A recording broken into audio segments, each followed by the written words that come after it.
He outwits Germans, he seduces women, he writes best-selling books. Is there anything that this guy can't do? We are the Spy-Fi guys, and this is Fleming.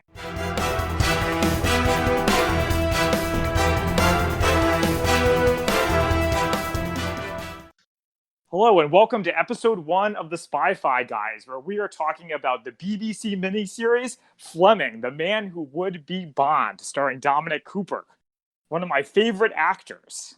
I should probably say, I'm Zach, and this is Christian. Hey. So, right, as I was saying, Dominic Cooper plays Ian Fleming, the author of the James Bond series of novels, and I have been a fan of him as an actor for a long time.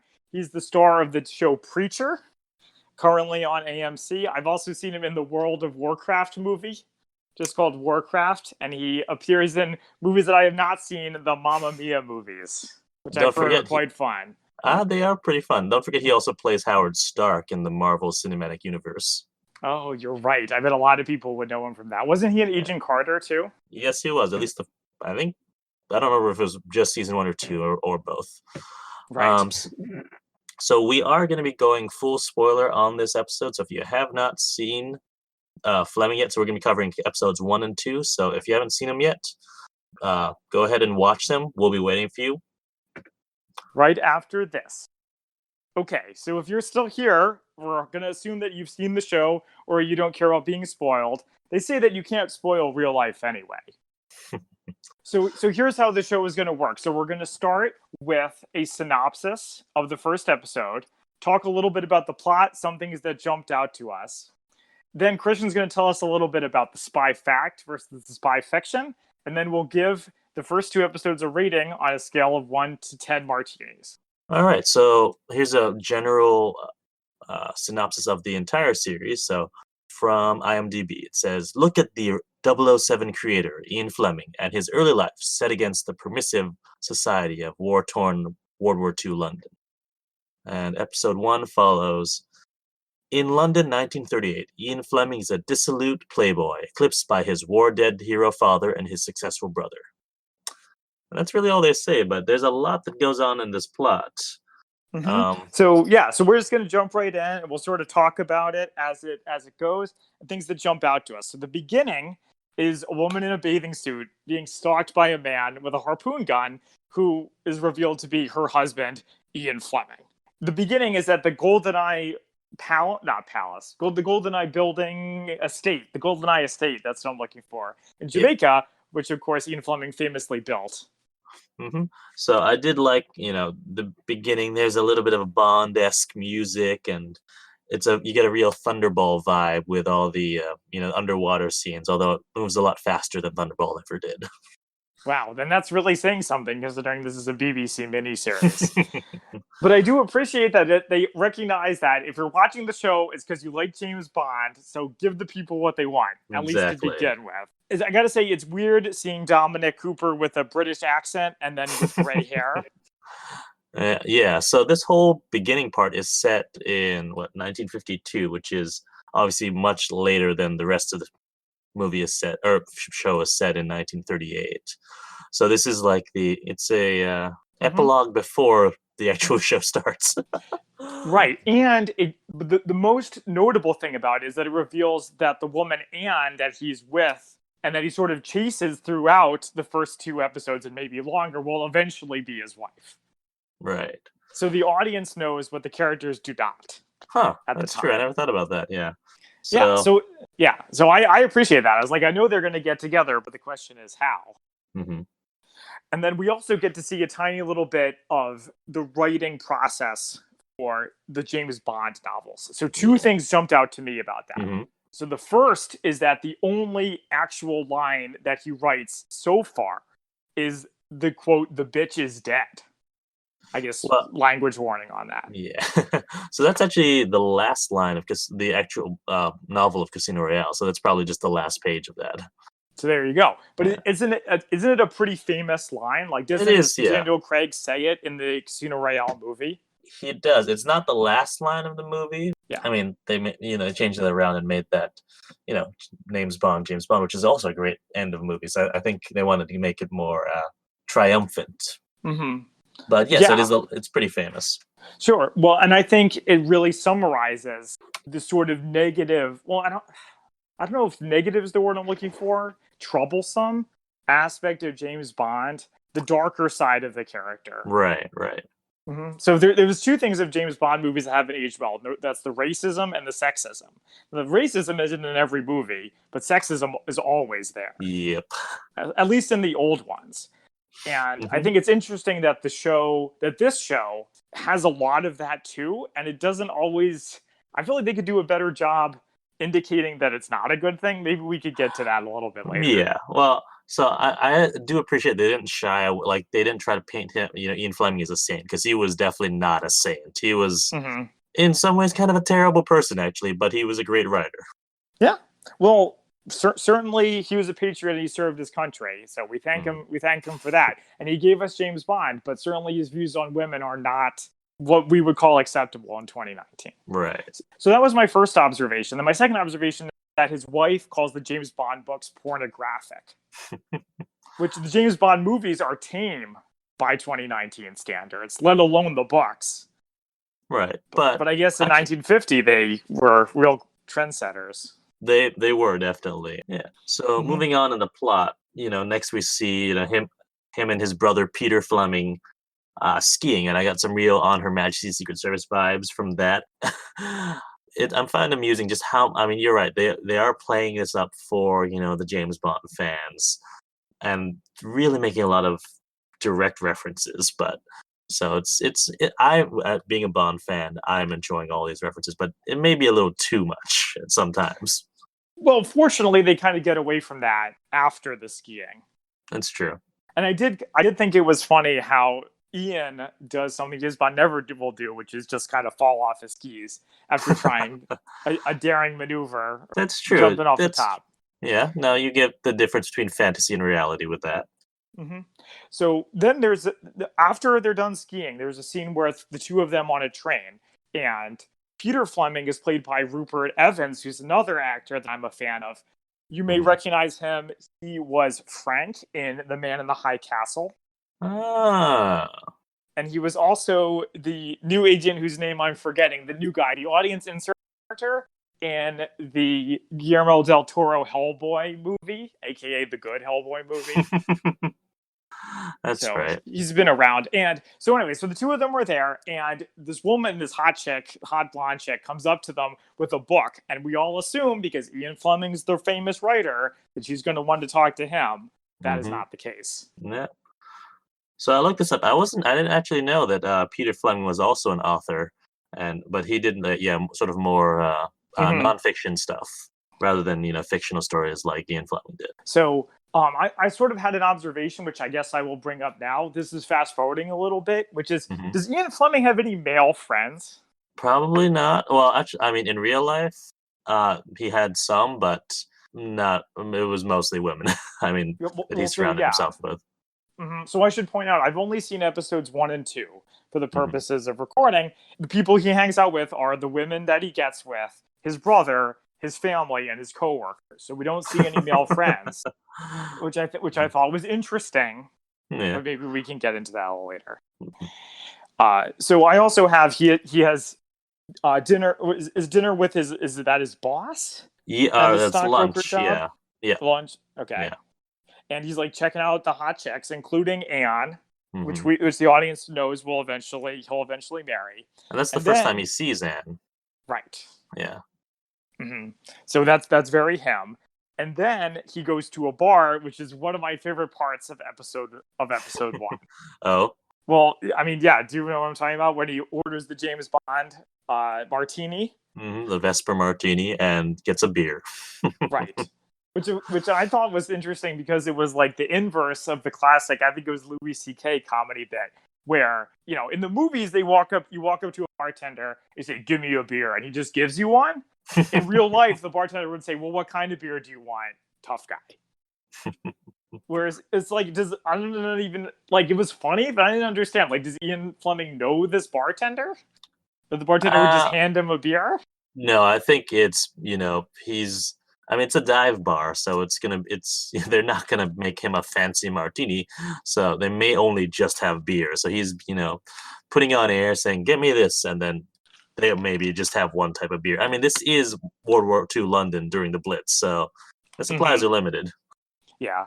I think it's also interesting that you might think you're James Bond, you might act like James Bond, but you aren't James Bond. In fact, no one's James Bond. Mhm. He is only as cool as a fictional character can be. So let's see, a couple other observations. I wanted to know, and we mentioned this a little bit before, but Fleming kind of comes off as like a real dick. Oh no, he totally is. But yeah, he is. But the question is why? And I think we're going to get that a little bit more of that in episode 2. But like his brother seems totally normal. Well, But I think it's probably part of it's got to, living up to your older sibling is, and so you act out. Well, I can kind of relate to that a little bit, though I never acted out, as far as anyone knows. Yeah. He has a conversation with I think it's with his mother, where they mention his father is dead. She's like, "I'm glad father didn't live to see my son be such a screw up." Yeah. So Fleming's father died in World War One. Yeah. And I noticed that Fleming is kind of living like Patrick Bateman in American Psycho, where I guess he's making a lot of money as a businessman, but he obviously doesn't care about it. Right.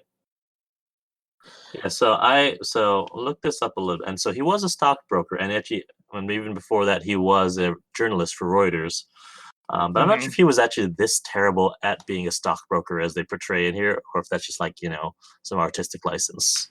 Well, did they actually say he was terrible, or did they just say that he didn't seem to care about doing a good job? I mean, probably more of that, actually. Yeah. Well, I mean, they said that he was running out of money because he wasn't making money. So that seems to indicate that he's not good at it one way or the other. Right.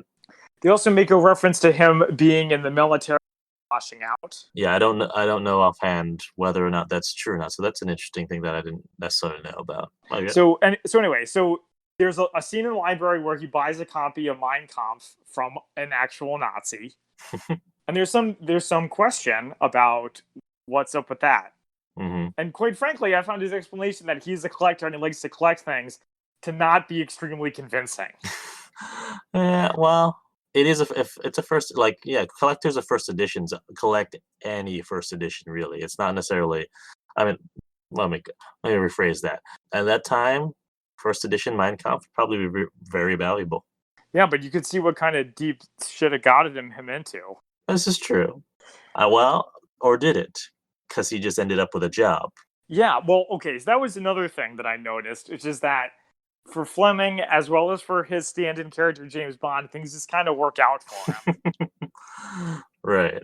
Yeah, I mean, sometimes he gets beat up by the significant other of the women that he goes after, but more often than not, he sort of stumbles his way into success. It must be nice. So he joins naval intelligence, just like Bond. Right. James Bond was in the Navy before he became a secret agent. Yep. And I think they had that in the movies too. So he joins naval intelligence, and we see the same aesthetic. It has the same trappings of James Bond. So we got the leather door. Right, I noticed that as well. Yeah, we got in front of M's office, or not M, the boss's office. Monday is like Moneypenny. She even makes a comment that she says, "I thought you'd last longer than the others." Which, did that ever appear in James Bond? Because it feels like something that would. It feels like something James that would. Bond. I don't know that offhand. I can't think that it was. Yeah. I have a question for you, Christian, which is, yes, he says he used to be in the Navy. He basically gets offered a job for almost no reason, and suddenly he becomes a commander and is in charge of this whole analyst unit. Yep. Why? Because his mother is in with Winston Churchill. That's crazy. Right. Welcome to being an upper crust with rich white guy. Yeah, it must be nice and handsome too. But I guess they aren't technically a war yet, but still. All right, so so he joins the naval unit and he acts as a good cop with some German what were they? Commanders. They were U-boat Mm-hmm. commanders. Takes them to dinner. He gets in trouble, and then this was the other thing I wanted to talk to you about, which Okay. is like James Bond. Fleming constantly gets in trouble with his boss, but he never seems to suffer any actual consequences for it. So my reading of that is that that Admiral Godfrey, who's his boss, is basically covers for him a lot because he But likes him. why? Because he likes him, Because he but he's likes him not and even he has likable. good. I mean, I guess he is It's likable, debatable, but but yeah. yeah. Well, so I wondered, is this some of this exaggerated because it's a TV show? Yeah, I mean, so I know Godfrey did use him as sort of the liaison between naval intelligence and then some of the other agencies. So I think this is more exaggerated because he was like Godfrey actually himself, or Godfrey, not Gottfried, um, Mm-hmm. was kind of standoffish with the other intelligence agencies, and so he sent Fleming as his go-between because Fleming was able to schmooze better. Well, there's one thing Fleming's good at is schmoozing. Mm.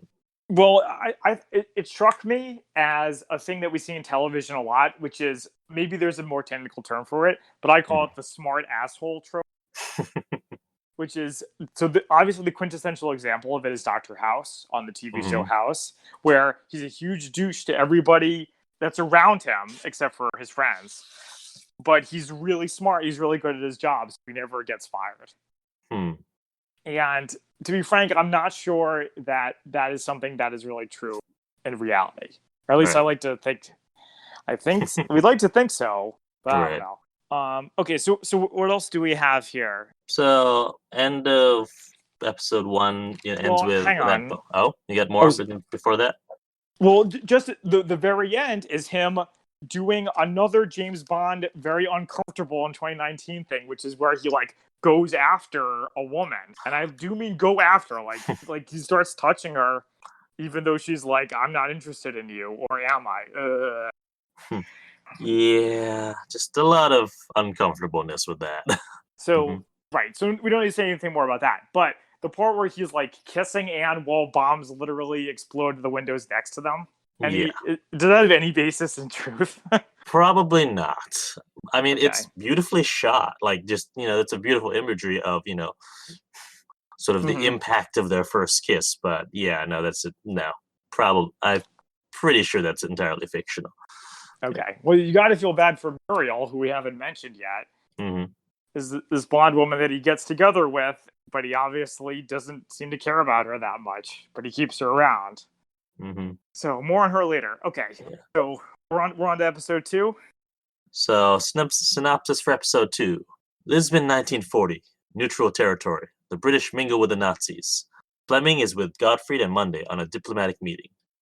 So, right off the bat in this, when they enter Lisbon and, he goes to the casino, that's straight out of Casino Royale. And this encounter, spoiler alert for, our segment of, spy, fact, and fiction, but this, or some version of it happened. And it Mm-hmm. was the inspiration for Casino Royale for Fleming.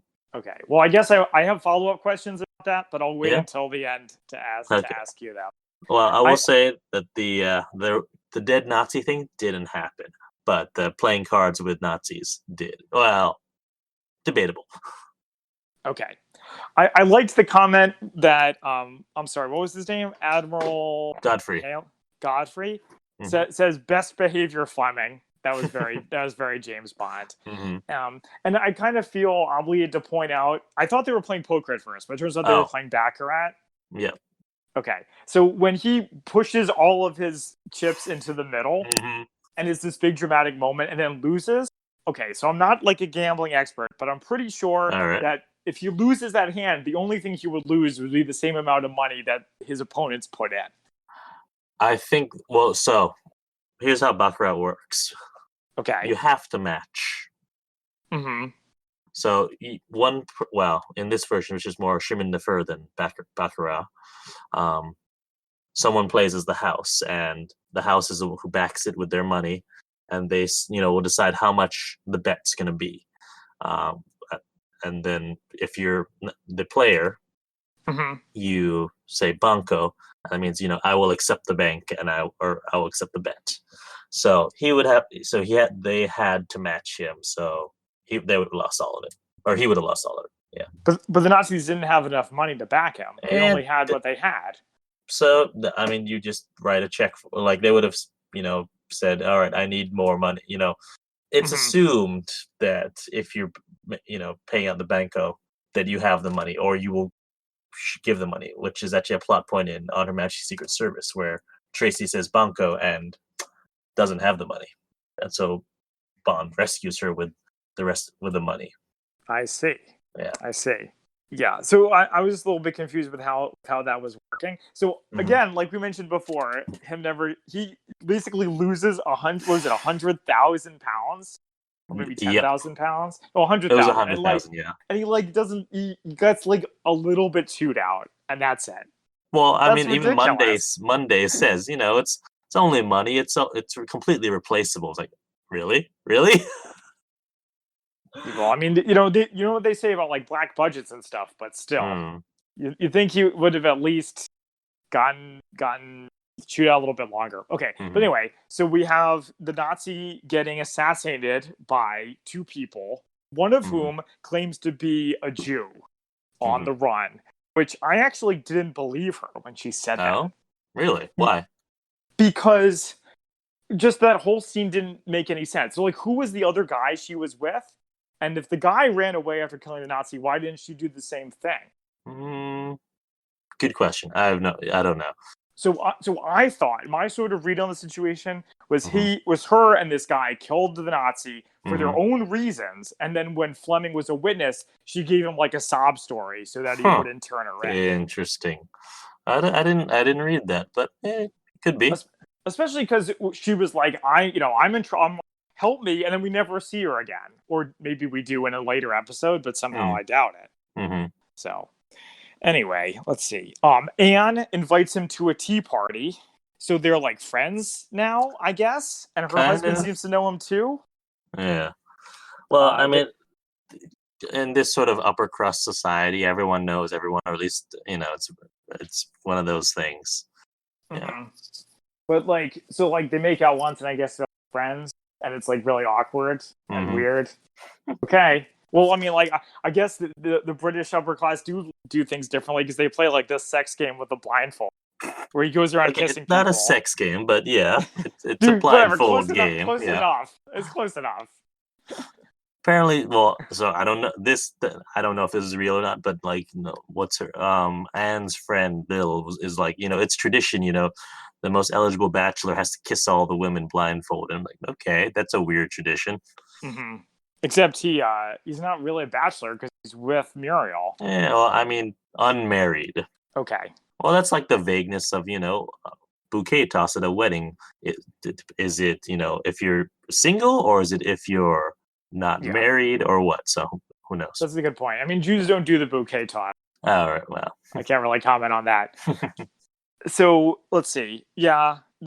Anyway, so then we get a scene with him and his mother and Rupert, and I have written down succeeds at bloody everything about Peter. So like obviously there's like some resentment there, but heck of a way to work through that, which is like I'm just gonna fail at everything. And then I also underlined his relationship with his mother seems to have answered my previous question about why he's such a dick all the time. Yeah. Here's another question I had for you. Sorry, okay. I know I'm talking a lot. No, but which is in Archer, of course, our favorite spy animated show. Sterling Archer has a very toxic relationship with his mother. And I'm like, so did the producers of Archer like research Fleming and find out about it, or is it? I don't think so. So my read on it is there are sort of debates on who the basis for M is. A lot of people say it's John Godfrey or Admiral Godfrey, but other people actually say like the basis for M is actually like his mother, who he would sometimes refer to as M. Okay. And just being the harsh taskmaster kind of thing. Archer was sort of based on the Judi Dench M relationship with Brosnan's James Bond, but then adding sort of more of an edible thing to it and making it actually a mother and son instead of just mother figure.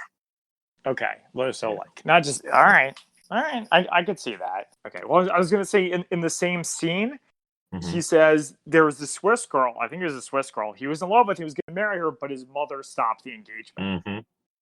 So that sounds like a big recipe for lingering resentments. Right. Well, I was found it interesting though that I don't know that she was ever named. Well, it was in the research that I did if that girl was ever named, but the girl the miniseries gives her, Monique, is actually the name of James Bond's mother, Monique Delacroix. Right, which you knew, and then we got asked that at bar trivia the one time, but nobody Yep. knew it. And we That's were all like, "Where's Christian when you need him?" So then it seemed like history was going to repeat itself because then in the next scene, Fleming's mom goes to see Anne, hmm. and like that was real. Jeez. Yeah. And then then the mom is a douche to her and to Muriel. Hmm. So, Basically but to whatever. everyone. Yeah, but whatever. So we're not here to talk about relationships. We're here to talk about spy stuff, and that's what finally happens as Fleming gets on his way to France to find Admiral Darlin. Darlin. And Yeah. I gotta say, it's a pretty sweet basis for like a movie. Right. So I Yeah. don't. So this was a real thing that happened. But I'm not, and including the stuff with like, trying to track him down and the part with the boat. Hmm. But I can't think of any Fleming story that actually took inspiration from this, which is interesting, and maybe an untapped mine there. That's true, but it's because James Bond stories don't tend to take place in the middle of or in the beginning of like active full scale nation state wars. It's very much a product of the Cold War. Fair, fair. So, but I say the idea of like a military leader Hmm. that is selling them out is a great idea Huh.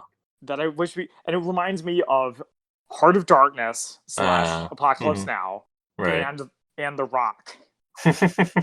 So two completely different movies Right. with a similar premise that I found really intriguing, especially the reveal at the end, which we'll Yeah. get to.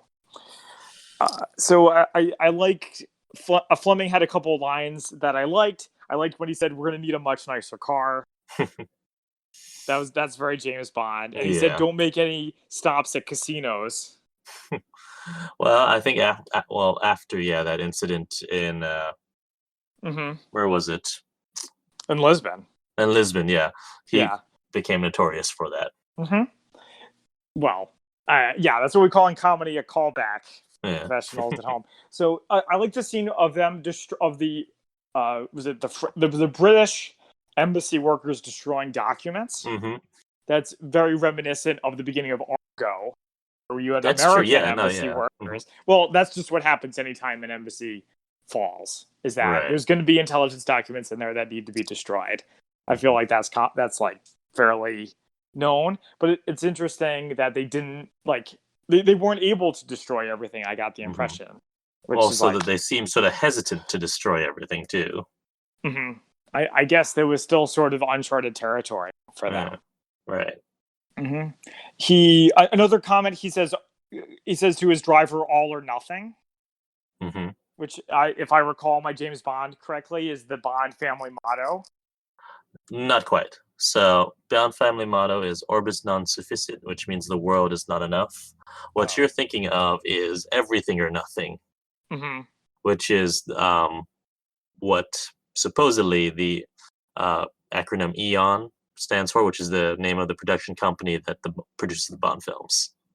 Okay, but I knew there was some kind of So, connection yeah. there. Hmm. Oh, I think there was a James Bond video game called Everything or Nothing. There was also that, which was quite good. It had Pierce Brosnan and Willem Dafoe. Okay, Yeah. yeah, that's some serious talent for a video game. At the end of his little adventure, he is not able to find. Well, he finds Admiral Darlin, but is not able to convince him to, give the French Navy over to the Brits, and instead will give them to the Germans. Hmm. And so Fleming returns home, Well, sort of, I'm sorry. I'm sorry to say. I wanted to talk a little bit about the admiral scene. oh yeah, That was like mind blowing to me Yeah.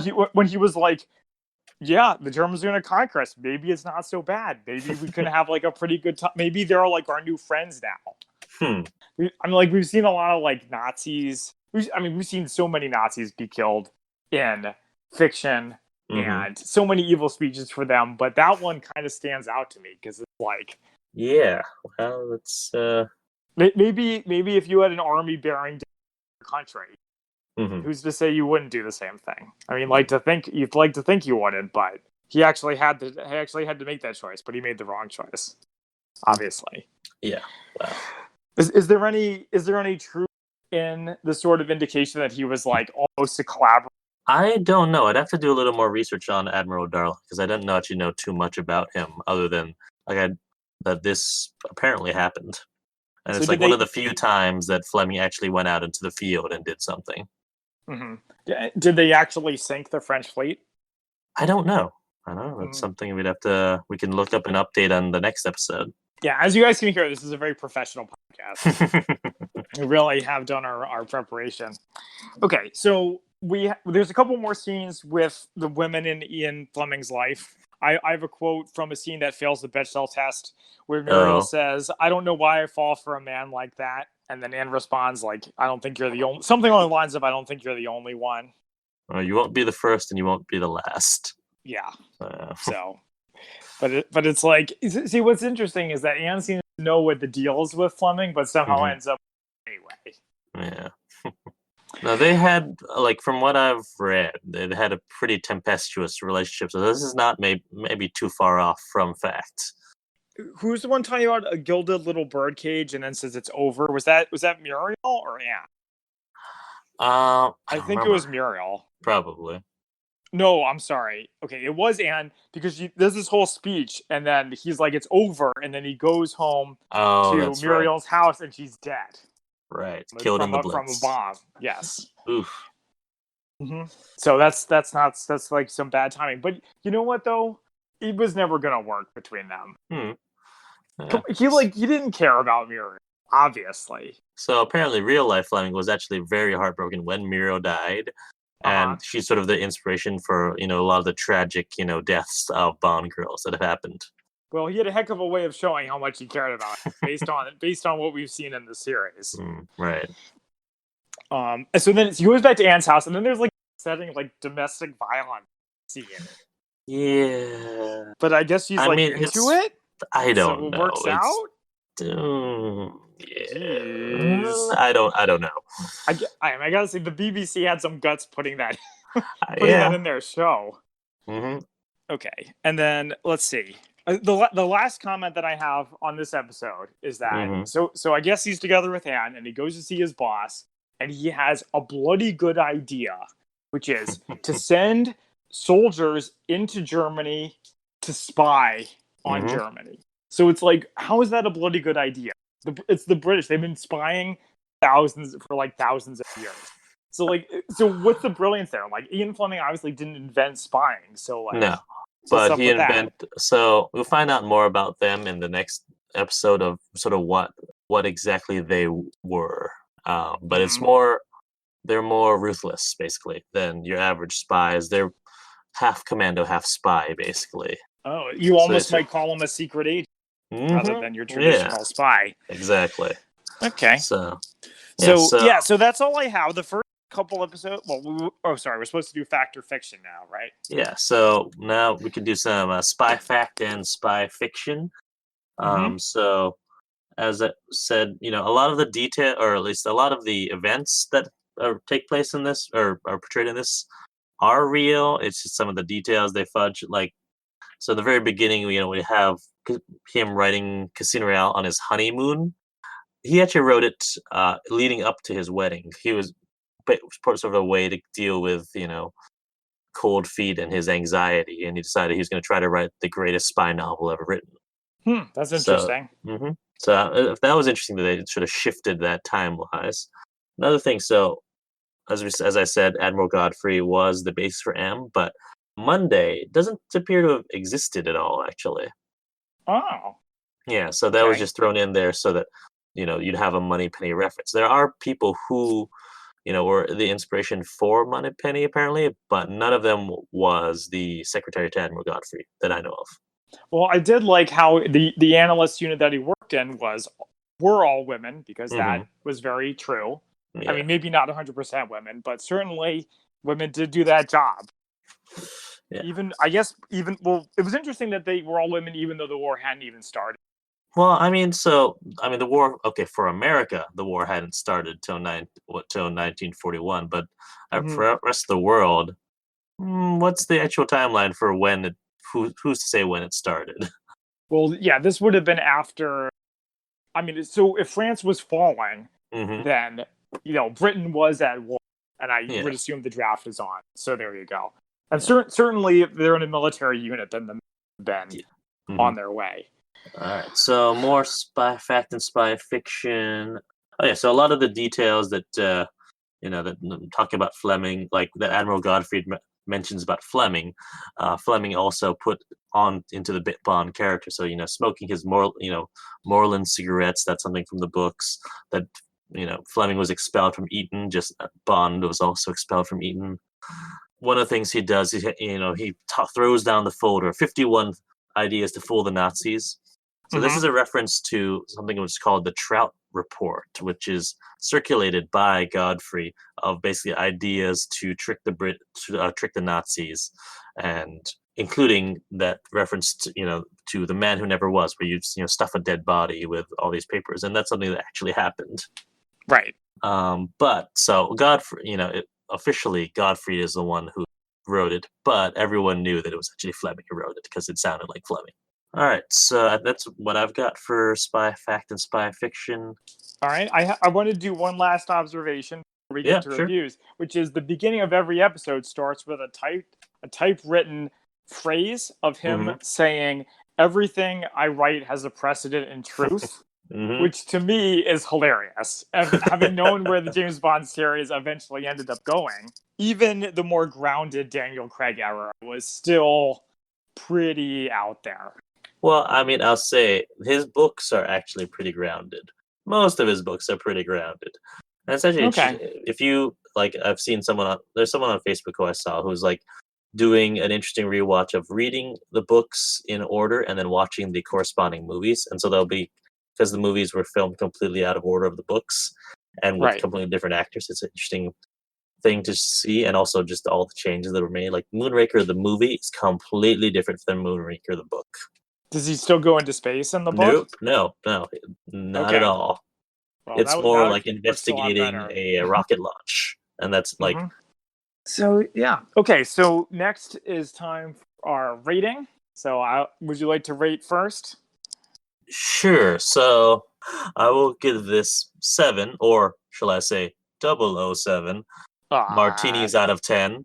I liked it a lot. I mean, there are the problematic aspects of it, but I thought sort of just I like the story. I mean, for me, I'm a Bond fan, and also I just love the World War II time period, so it was going to cook me with those things already.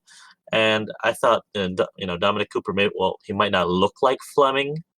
He portrayed a very interesting character. All right, I would. So I'm going to mention earlier, I'm going to sort of be like a lot of YouTubers that I watch who try to get away from this sort of trend where everything under 8 out of 10 is terrible, and try to be a little more accurate, where 5 out of 10 is average and 10 out of 10 is really blowing my socks off. So I'm going to say, I'll be a little harsher than you and say 6 out of 10. All right, I mean, that's not that much harsher. Yeah, I know. But I mean, so it holds my interest definitely more than other BBC miniseries I can think of. But, it's still... I don't know. I don't really see myself. I don't think I'm going to be thinking about it in 10 years. You know what I mean? Fair. Yeah. Okay. So thank you for listening to our first episode, and we will see you next time, where we'll be covering Fleming Part 2. So from your hosts, Christian and Zach, we are the Spy-Fi guys, signing off. Thank you for listening to the Spy-Fi Guys. If you enjoyed our podcast, please be sure to give us a 5-star rating on iTunes. The theme song from this podcast is Mistake the Getaway by Kevin MacLeod from Incompetech.com, licensed under Creative Commons by Attribution 3.0. Films, books, and television shows reviewed by our podcast are the intellectual property of their respective copyright holders, and no infringement is intended.